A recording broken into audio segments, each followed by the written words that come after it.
Begin by shutting the water supply valve off to the toilet. Flush your toilet and disconnect the supply line between the shutoff valve and the tank. Be sure to hold the disconnect valve firmly in place when you initially loosen the connection.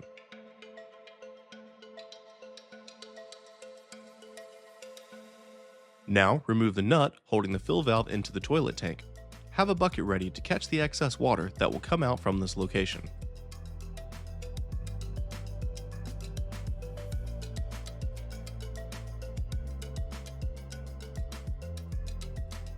Remove the fill valve and soak up any remaining water in the tank using towels or a sponge.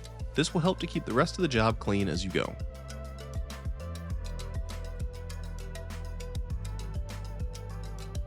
Remove the flapper from the tank lever and disconnect it from the flush valve assembly.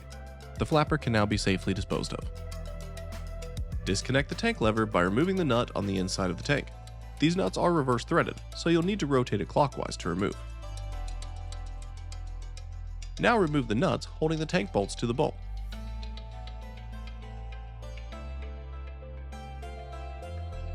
Lay towels or another protective surface on the seat to prevent scratching, and pull the tank up and away from the toilet. Lay it carefully onto the seat. Be sure to remove the tank to bowl gasket from the toilet. Slide the tank bolts back into the tank and dispose of them. Using a large pair of pliers, remove the nut from the flush valve assembly.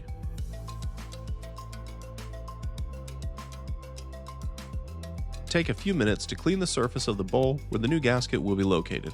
It's also a good idea to scrub the inside of the tank.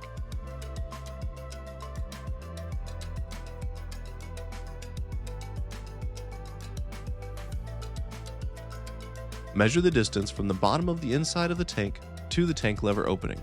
Subtract a ½ inch to an inch from this measurement and cut the overflow tube to this height. The top of the overflow tube should be below the lowest portion of the tank lever opening. This ensures excess water will go into the toilet bowl if the toilet ever overfills, not onto your floor.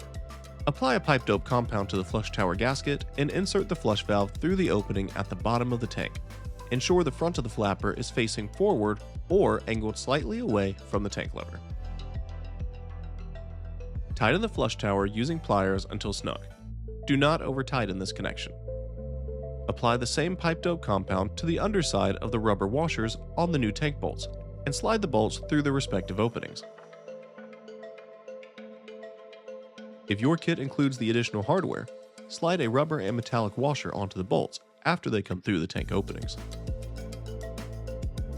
Apply pipe dope compound to the bolts at the location of the tank. Slide the washers into position and tighten everything together using the supplied nuts until they are firmly secured. Again, be careful not to over-tighten these connections.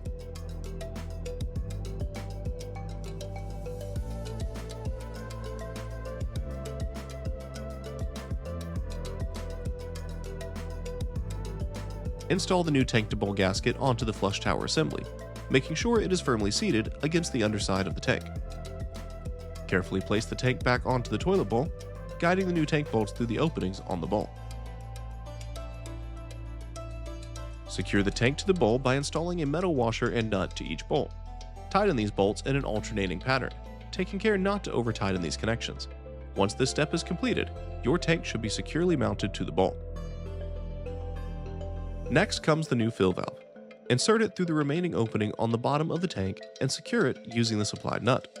As with all connections on the tank, be sure to avoid over-tightening the nut. Simply tighten until it is securely in place. Connect the fill valve to the disconnect valve using a high-quality stainless steel braided supply line. If your fill valve shank has brass threads, avoid using a supply line with plastic female threaded connections. Tighten the upper and lower connections until snug, remembering to hold back on the shutoff valve as you do so. Connect the fill valve hose to the overflow tube using the supplied clip. Insert the new tank lever into the opening. You may have to make an adjustment for the lever to be compatible with the contour of your tank. Some brands may be carefully bent in position, others may require additional steps. Secure the tank lever into position. This connection is reverse threaded, so be sure to thread the nut counterclockwise to install. Connect the flapper chain to the tank lever. The chain should be installed so that there is minimal slack while still maintaining a firm seat on the flush assembly.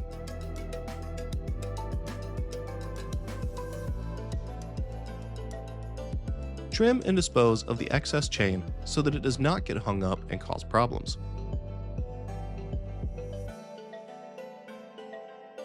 Turn water back on at the disconnect valve and allow the tank to completely fill.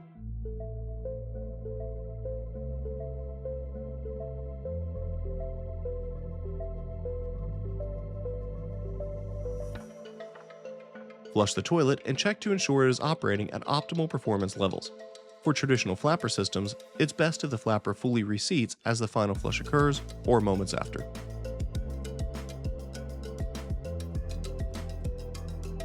If the flapper drops too soon, increase the water level into the tank by adjusting the fill valve control mechanism. Allow the toilet to refill and test for optimal performance once more.